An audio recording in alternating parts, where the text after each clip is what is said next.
This is a Revere ware DRIP O LATOR type coffee maker. I believe it was manufactured sometime in the mid to late 1950s.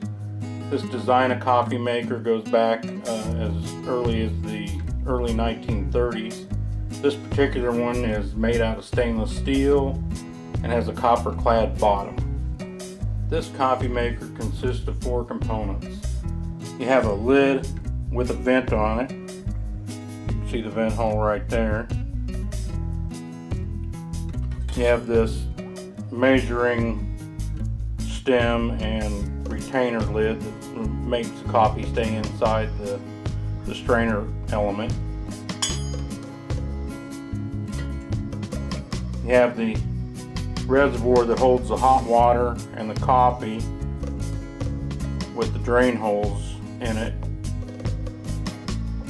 And then you have the coffee pot that's copper clad on the bottom. Let's make some coffee in this Revere ware DRIP O LATOR coffee maker.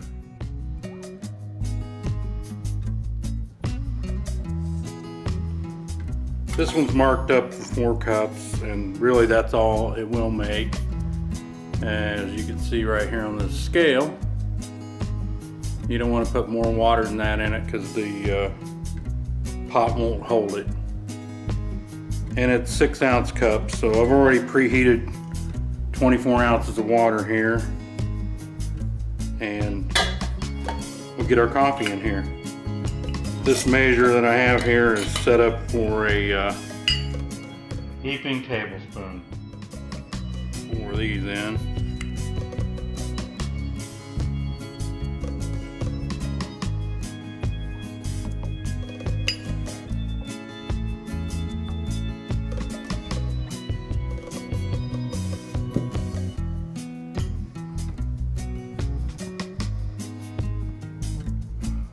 See that leveled out real nice in there, and then place this in.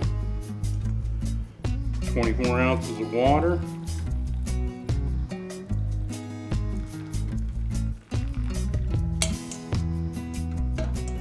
A little bit of the coffee flushed back up through there, that's normal.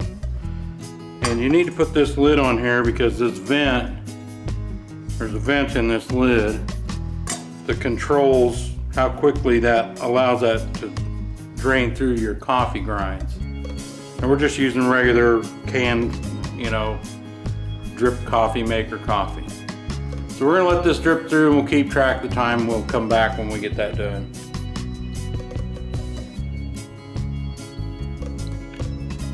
Well, it looks like it took 11 minutes for this coffee to brew. Take our lid off here.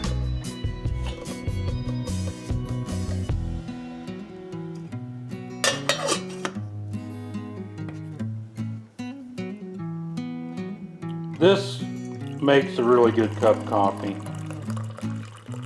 I discovered these 4 or 5 years ago, and I have a larger size of this made by Sunbeam that I keep in my cook box all the time. These just make real nice coffee. They're, nothing to really go wrong with them.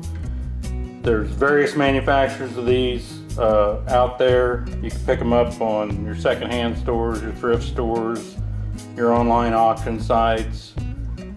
These Revere ware ones, the stainless ones, they go for quite a bit more than the aluminum ones that are more common.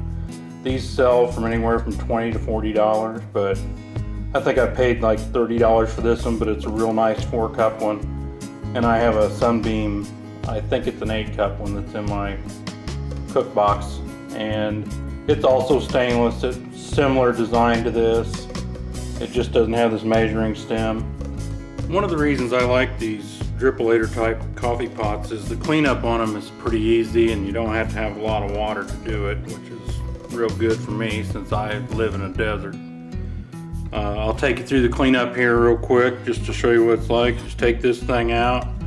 Usually what I do is just kind of rake off the worst of it, right back into this container here. Then you can just take this piece here and give it a shake. Most of that will clean up with a paper towel.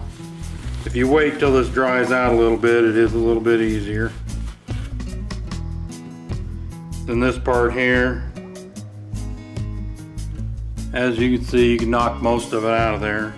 If you let that set and dry, this will wipe out with just this paper towel real easy.